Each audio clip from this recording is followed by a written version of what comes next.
Continuando aqui o Alden 2, primeiro capítulo ainda, tá, gente? Vamos lá. Por que não começamos tudo de novo, de maneira certa? Continuou Rogers com grande dificuldade, quase com angústia. Como se eu tivesse forçado a me acusar de alguma missão importante. Alguns de nós acreditamos que podemos encontrar a resposta no início da na pesquisa. Disse eu na defensiva. Na pesquisa, talvez, disse Roger rapidamente.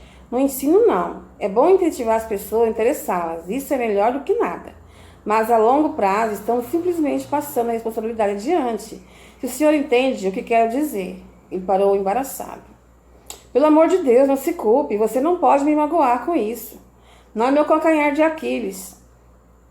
O que eu quero dizer é que a gente mesmo, sem ter que fazer o trabalho que, se quisermos que algum dia seja feito, não basta fustigar as outras pessoas para o que realizem. Talvez em sua pesquisa o senhor esteja aproximando-se da resposta. Eu não saberia dizer. Não, eu vacilei. Temo que a pessoa ainda esteja muito longe. Bem, é exatamente o que eu quero dizer. Este é um trabalho de pesquisa, mas não é do tipo de que possa ser feito numa universidade ou num laboratório qualquer. Eu quero dizer que tem que se experimentar com a própria vida. Não simplesmente sentar-se e encerrar-se numa torre de marfim em qualquer lugar, como se nossas próprias vidas não tivessem implicado nisso. Ele parou novamente. Talvez esse fosse o meu calcanhar de Aquiles. Perdi a oportunidade de lhes dizer umas palavras de apoio. Eu estava pensando em Fraser e em como suas ideias haviam sobrevivido tão bem ao transplante. Ocorreu-me um pensamento profissional. Talvez essa fosse a prova do valor de uma ideia, de sua consistência interna. Mas a voz de Rogers interrompeu o silêncio. O senhor já ouvia falar de um homem chamado Fraser, professor? A cadeira giratória na qual eu estava recostado escorregou e só consegui estabelecer o equilíbrio com um movimento rápido e desajeitado.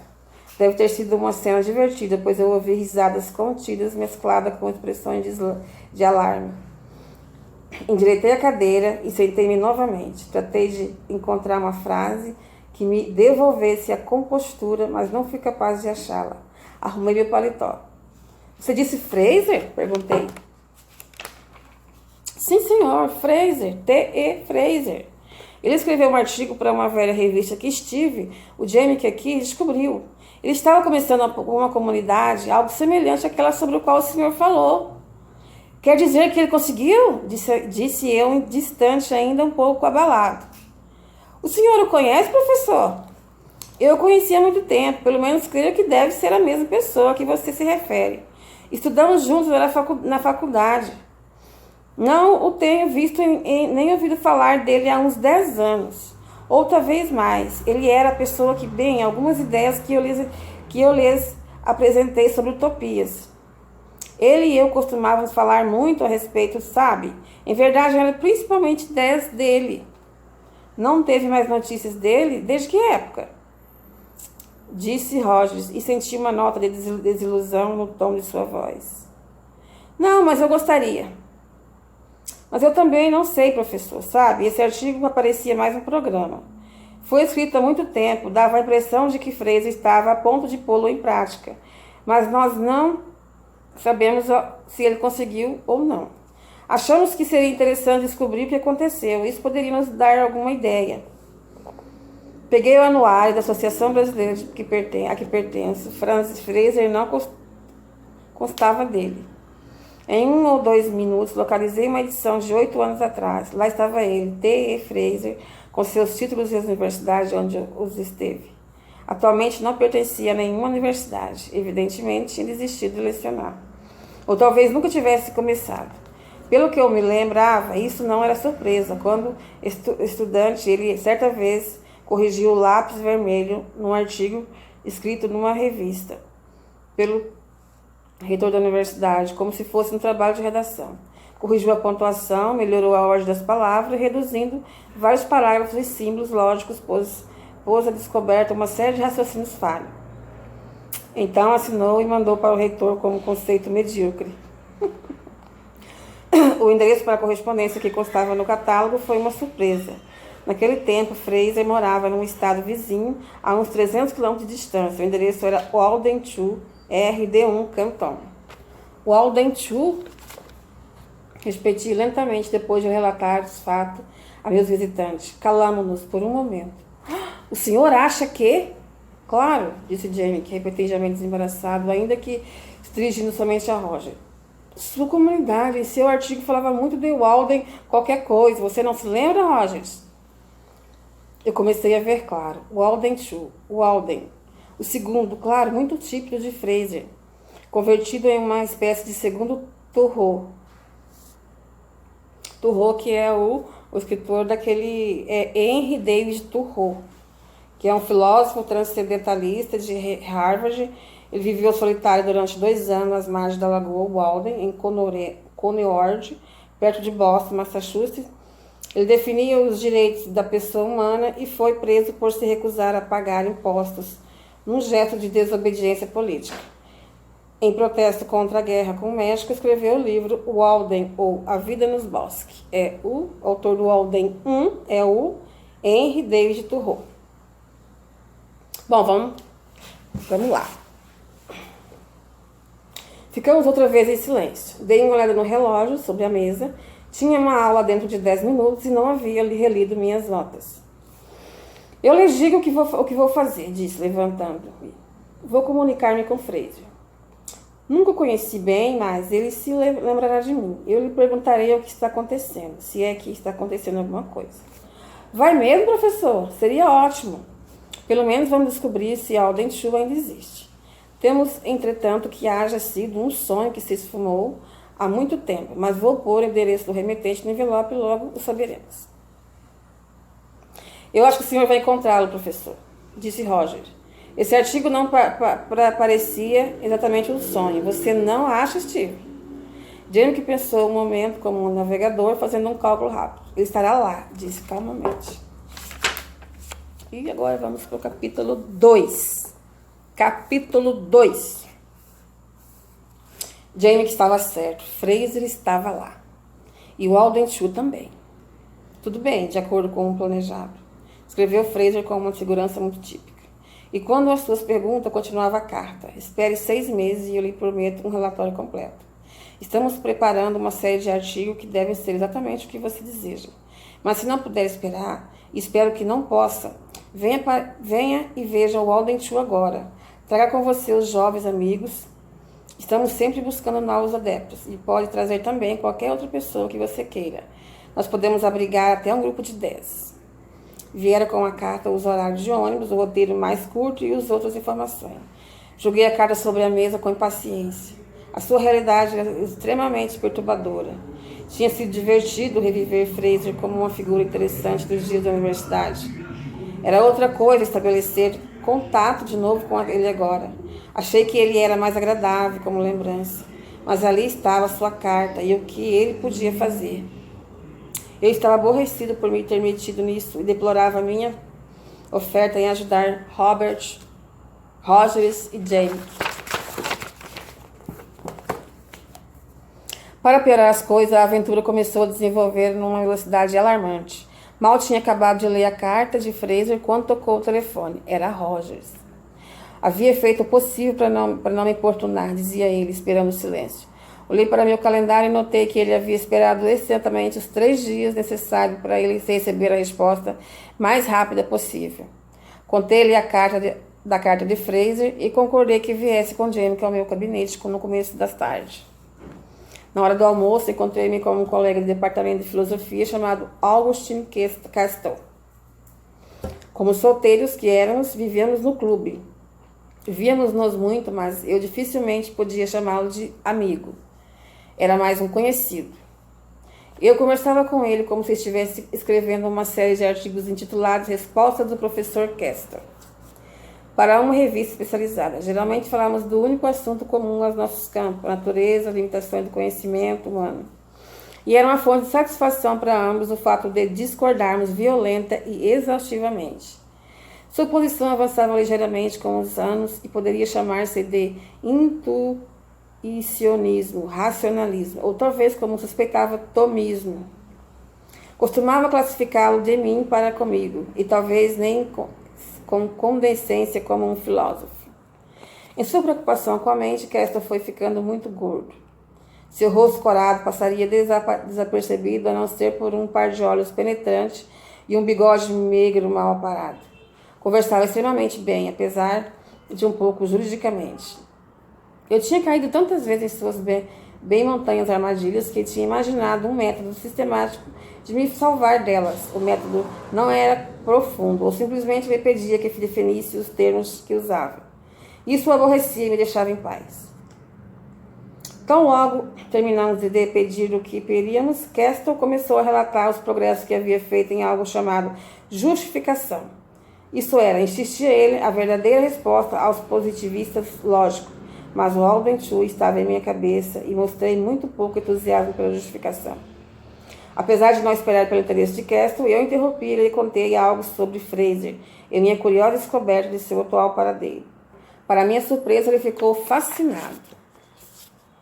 Acontece que ele tinha dado certa vez um curso sobre utopia, desde Platão e São Thomas Morros, até a Nova Atlântica de Bacon, olhando o passado, incluindo mesmo Shangri-La. No caso de Roger e Jamie, que estarem interessados, e se fizéssemos a viagem, poderia Castor por acaso ir junto? Lembrei-me do grupo de até 10, na expressão de Fraser, e convidei-o a se juntar a nós. Encontrei Roger e Jamie à porta do meu escritório, quando voltei do almoço, e notei que não estavam sós. Roger havia trazido sua noiva, Barbara McLean. Era uma moça alta e bonita, com cabelo louro que lhe chegava aos ombros. Tinha uma desenvoltura no trato que poderia ser chamada atrevimento. Fui me lembrando de que eles haviam ficado noivos antes de Roger entrar na marinha. Quer dizer, há pelo menos 3 anos. Coitado dele. Outra moça aproximadamente da minha mesma idade, menor do que Bárbara e não tão bem feita de corpo, me foi apresentada muito informalmente por Jamie como minha garota e por Roger como Mary Groove. Sentamos no escritório, as moças nas cadeiras e nós, homens, tão confortavelmente quanto possível sobre a minha escrivaninha e uma mesa. Li alto a carta de Fraser e passei adiante para ser vista. O Alden Chu e o endereço estavam impressos em apagadas letras de forma na parte superior do papel. A assinatura de Fraser era grande e quase infantil, e ele tinha usado uma caneta de pena grossa com tinta preta. Roger tinha encontrado em uma biblioteca uma cópia do velho artigo de Fraser e o leu para nós. Nele estava exposta a tese que Roger havia esquematizado 3 dias antes. A ação política era inútil na construção de um mundo melhor, e os homens interessados nisso fariam melhor voltando-se para outros meios tão longos quanto possível. Qualquer grupo poderá ter autossuficiência econômica se contar com os recursos da tecnologia moderna, e os problemas psicológicos da vida grupal poderão ser resolvidos pela aplicação dos princípios da engenharia comportamental. Não me lembro se alguém levantou a questão de irmos ou não visitar o Alden Chu. Discutimos desde logo a data da visita. Telefonei a Castor. Tanto para ele como para mim, o único tempo livre que tínhamos em futuro próximo estava quase chegando. Estávamos numa segunda-feira e podíamos partir na quarta-feira e lá passar o resto da semana, no período livre que antecedia aos exames. Isso foi recebido pelos outros como um grande golpe de sorte, e assim ficou combinado. As garotas percebiam com algum choque tinham sido aceitas como membros do grupo desde o princípio. Telegrafei a Fraser comunicando a data da chegada e dizendo que não se preocupasse em responder, mas mesmo assim respondeu. Ótimo, PT, esperarei ônibus. Na terça-feira preparei os exames para os quais pretendia dedicar a semana inteira. E na quarta de manhã, ainda um tanto cansado pelo meu novo ritmo, já me encontrava num trem com Rogers ao meu lado, discutindo os problemas da volta das pracinhas. No banco da frente, Castor conversava lentamente com Bárbara, que escutava em uma atenção estudada. Do outro lado estava Steve Jamie, com a cabeça da garota em seu ombro. O Alden Chu estava a 45 quilômetros da maior cidade do estado, a qual chegamos a tempo de comer algo. Confirmamos os horários dos ônibus e tomamos café com sanduíches na estação. Antes da 1, já estávamos no subúrbio em direção ao leste. A estrada acompanhava um rio, seguindo precariamente por um vale, entre uma encosta à esquerda e o rio à direita, partilhando uma estreita faixa de terreno com os trilhos do trem. Uma hora depois, nosso ônibus passou por uma pequena ponte e chegou a uma parada. Fomos deixados de lado da estrada, enquanto o ônibus arrancava em um barulho ensurdecedor. Do outro lado, via-se uma perua fora da pista, estava vazia. Olhei os dois lados da estrada, mas não vi ninguém. Caminhei em direção à ponte e olhei para o leito do rio. Quando eu voltei, alguns seixos rolavam ladeira abaixo, perto da perua, e olhei para cima em tempo de ver Fraser arrastando o pé. Estivera deitado sobre uma larga pedra. Olá, gritou, já estou indo. Atravessamos a estrada enquanto ele vinha rapidamente em nossa direção. Conversava os mesmíssimos aspectos de que eu me lembrava. Não era alto, mas sua roupa de um tecido branco lhe dava um aspecto imponente. Tinha deixado crescer uma pequena barba, quase imperceptível. Seu chapéu de palha barato jogado para trás devia ter sido comprado numa lojinha qualquer. Ele apertou minha mão calorosamente e eu apresentei meus companheiros. Ele os cumprimentou com um sorriso e conseguiu ser amistoso, apesar de um olhar intensamente inquisitivo. Conduziu-nos até a perua. Tirei uma soneca, disse, mostrando a pedra grande. Eu pensei que vocês fossem tomar o ônibus anterior. Vocês fizeram uma longa viagem. Lamento não ter podido encontrá-los na cidade, mas não podemos dispor de nossos carros e caminhões por muito tempo nessa época do ano. Eu protestei, dizendo que o ônibus tinha sido bastante confortável. Os assentos da perua eram tão duros que não era difícil ser convincente de falar do conforto do ônibus. Saímos da estrada principal imediatamente e seguimos rumo ao norte, acompanhando um vale estreito no sopé de uma pequena ravina. Subimos lentamente a encosta leste e chegamos a uma fértil terra de cultura, que não podia ser vista do nível do rio. Havia algumas casas de fazenda e estábulos, mas adiante o terreno se inclinava levemente à direita, onde havia uma série de construções de outro tipo. Eram cor de terra e parecia ser de pedra ou concreto, com um desenho simples e funcional. Havia várias alas e extensões que davam a impressão de não terem sido construídas ao mesmo tempo, ou de acordo com um único plano. Estavam dispostas em vários níveis e alinhamentos, seguindo a inclinação do terreno. Fraser nos deixou contemplá-las em silêncio. Depois de talvez 1 quilômetro, deixamos a ravina e atravessamos um estreito vale por uma pequena ponte de madeira. Desviamos-nos da estrada principal e seguimos o riacho através de um caminho particular. À nossa esquerda, havia outras construções no mesmo estilo funcional. Fraser ainda não nos antecipou nenhuma informação. Que são essas construções? Perguntei. Parte do Aldenchu, disse Fraser, mas isso foi tudo o que eu disse. Passamos através de um bosque de pinheiros e saímos numa pequena represa à nossa direita. Adiante, na parte superior de uma suave encosta muito cultivada e ao pé de uma colina coberta de árvore, encontrava-se as construções principais. Agora pareciam surpreendente grandes, seguindo por um caminho que nos levou ao nível mais baixo. Pegamos nossa bagagem e Fraser entregou a perua a um jovem que aparentemente a esperava. Carregamos nossas bagagens por um corredor e Fraser nos mostrou nossos quartos. Eram todos iguais, um tanto pequenos, mas com grandes janelas que davam para a agradável campina que havíamos acabado de atravessar. Fomos distribuídos aos pares pelos quartos, as duas garotas em um, Roger e Jamie em outro, e Kesto e eu num terceiro. Vocês vão querer lavar-se e descansar um pouco? Disse Fraser. Eu os deixo, então até às 3 horas, e foi-se bruscamente. Kesto e eu inspecionamos o nosso quarto. Havia um beliche na parte esquerda, metade da parede direita era ocupada por várias estantes e um armário que servia de biblioteca e guarda-roupa. Uma tábua com um dobradiça presa à parede restante podia ser armada para servir de mesa. Um pequeno armário estava posto no canto, junto à cama.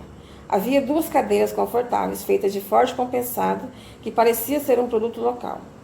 O aspecto total era agradável. As camas estavam cobertas com colchas de bonitas cores, contrastando com a cor natural da madeira, e as paredes cor de terra. Cortinas do mesmo tecido prendiam na janela.